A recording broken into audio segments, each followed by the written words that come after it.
क्या हुआ, क्यों रो रहे हो? क्यों रो रहे हो? मोदी जी बहुत गंदे हैं? हैं? क्यों? अब रिकॉर्डिंग करना बंद करो। राम राम दोस्तों, welcome back to the channel Sonu Sinha originals. तो भैया इस वीडियो को शुरू करने से पहले मैं फौजी गेम प्ले के पोस्टर के बारे में कुछ अतरंगी बातें बताने वाला हूं, जिसे आजकल इंटरनेट पे किसी बावासीर की तरह बहुत ज्यादा बढ़ा चढ़ाकर ट्रोल किया जा रहा है। तो बहुत से लोगों का कहना है कि इस गेम प्ले के पोस्टर को सेम टू सेम कॉपी किया गया है कोलिजन ऑफ इनोसेंस से। तो फिर क्या तुम्हारे भाई ने ले लिया इस बात को ईगो पे और निकल पड़ा रिसर्च पे, कभी यूट्यूब पे तो कभी गूगल में। जैसे बहुत से लोगों का मानना है कि फौजी का poster same to same copy है कोलिजन ऑफ इनोसेंस से। अरे रुको भैया रुको, यही तो गच्चा खा गए आप लोग, क्योंकि कोलिजन ऑफ इनोसेंस खुद किसी दूध का धुला हुआ नहीं है। उसने खुद अपने पोस्टर को कॉपी किया है उरी द सर्जिकल स्ट्राइक से। बिल्कुल सही बोला आपने। तो ये सारी बातें यहाँ बिल्कुल भी खत्म नहीं होती है, क्योंकि उरी द सर्जिकल स्ट्राइक ने भी अपने पूरे पोस्टर को सेम टू सेम कॉपी किया है कॉल ऑफ ड्यूटी से। तो आप लोग शायद इस गोलमाल गेम के उतार चढ़ाव को समझ रहे होंगे। अरे मुझे चक्कर आने लग गया। और इस टॉपिक पे अगर हम डिबेट करने के लिए बैठ जाए ना, तो हमारे बीच मारपीट के अलावा और कुछ नहीं होगा। तो मेरे हिसाब से इसे कॉपी करना, चोरी करना, ये सब बोलना गलत होगा। हम इसे इंस्पायर होना भी बोल सकते हैं, क्योंकि ये लोग अपने प्रोडक्ट को बेहतर से बेहतरीन बनाने के लिए ही इन सब चीजों का यूज कर रहे हैं। चूतिया लिखा है क्या?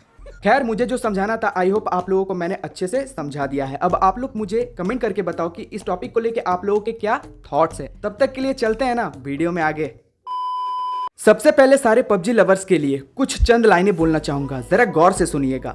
जिस तरह महबूब के छोड़ जाने से दिल बोले ओ साथी रे तेरे बिना भी क्या जीना, जिस तरह महबूब के छोड़ जाने से दिल बोले ओ साथी रे तेरे बिना भी क्या जीना, बचपन में मम्मी से जूता चप्पल बेलन झाड़ू खाने के बाद भी उतना दर्द नहीं हुआ, तो पबजी के बैन और पार्ले जी के बंद होने से आपके जिंदगी में कौन सा भौकाल आ जाएगा भैया? पबजी बैन का नाम सुनकर कई लोगों के जैसे मेरी भी गांड फट गई थी। वैसे ही घर वाले मुझे आधा पागल समझते हैं और मैं नहीं चाहता हूं पबजी के वजह से घर वाले मुझे रोता देखे और पूरा पागल समझकर पागल खाने भेज दे। यही कारण है कि घर पे मैं अकेले छुप छुप कर रोता हूं। इसीलिए अपने शब्दों के माध्यम से वीडियो के थ्रू अपने जज्बात को यूट्यूब पे अपलोड कर रहा हूं। बोलने दे, तकलीफ हुआ है बेचारे को, बोल बोल।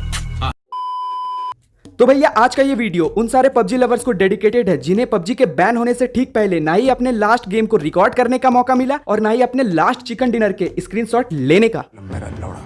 पबजी बैन का न्यूज सुनकर सारे पबजी लवर्स का हाल ठीक वैसा ही हो गया जैसे संजू फिल्म का कमली उर्फ कमलेश का, जब उसे ये पता चला कि पिछली रात उसकी गर्लफ्रेंड के साथ घपाघप वो नहीं संजू बाबा कर रहा था।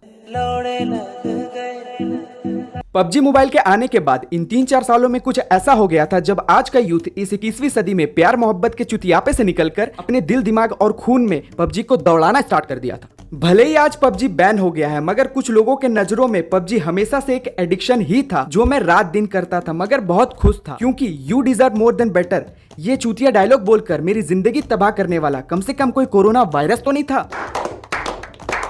अब मैं आपको बताता हूं कि इंडिया में पबजी बैन होने का असली रीजन क्या है। अरे ना भैया ना, चाइना की तो मोदी जी ने कब की फाड़ रखी है।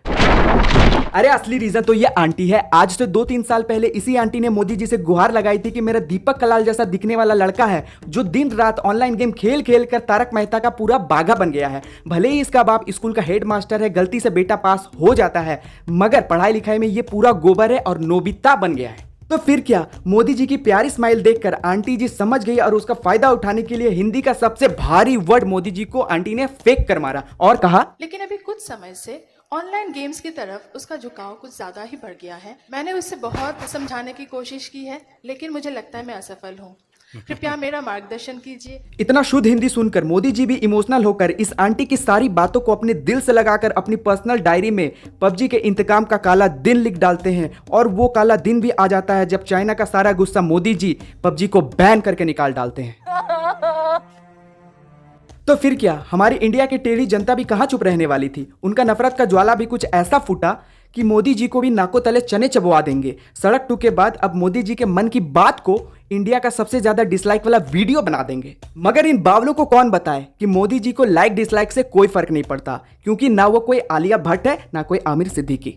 पबजी के बैन होने के बाद सर पे बेरोजगारी का मातम कुछ ऐसा छाया कि फ्यूचर की डर से लग गए कुछ लोग गवर्नमेंट जॉब की तैयारी करने में, तो वहीं कुछ नादान परिंदे लौट आए अपने पुराने धंधे में। आलो ले लो कांदे ले लो।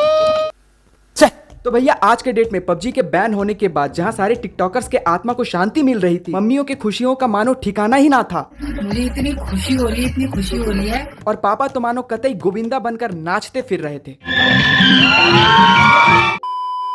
तो भैया पबजी के बैन होने के कारण हमारे पेरेंट्स खुशी के मारे होली दिवाली सारे त्योहार एक साथ मना ही रहे थे कि बैकडोर को दया की तरह तोड़ते हुए हमारे सामने आप प्रकट होते हैं अक्षय भैया। अक्षय कुमार ने अपने ट्विटर हैंडल पे एक ऐसा पोस्ट फेक कर मारा कि आने वाले वक्त में सारे पबजी लवर्स की दुनिया और हमारे पेरेंट्स की किस्मत पूरी तरह से उलट पुलट होने वाली थी। और उन्होंने अपने पोस्ट में कहा कि Atmanirbhar movement proud to present an action game fearless and united guards Fauji. और इस न्यूज को सुनकर सारे पबजी लवर का हाल कुछ ऐसा हो गया। नागिन निकाली मुन्ना पे डोला लगला।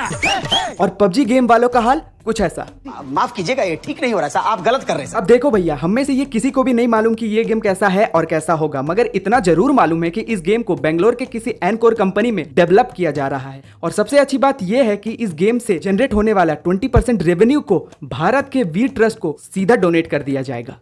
क्या बात है। मुझे लगता है इस गेम को बनवाने का आइडिया खिलाड़ी भैया का था, क्योंकि एक स्कीम है, अमीरों की स्कीम मेरे हाथ लगी है, 25 दिन में पैसा डबल। और खिलाड़ी भैया को कौन टाल सकता है, तो एनकोर कंपनी ने भी बोला होगा।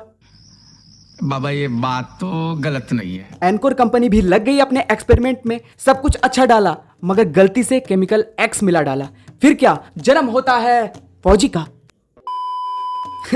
सॉरी, आई नो ये जोक बिल्कुल भी फनी नहीं था, बट जोक्स अपार्ट, देखो भैया, जैसे कि हम सबको पता है कि किसी भी बड़े गेम प्लॉट को तैयार करने के लिए 2 से 3 दिन का वक्त काफ़ी नहीं होता है। तो आप अंदाज़ा लगा सकते हैं कि इस फौजी गेम को कितने महीनों पहले से डेवलप किया जा रहा था और है।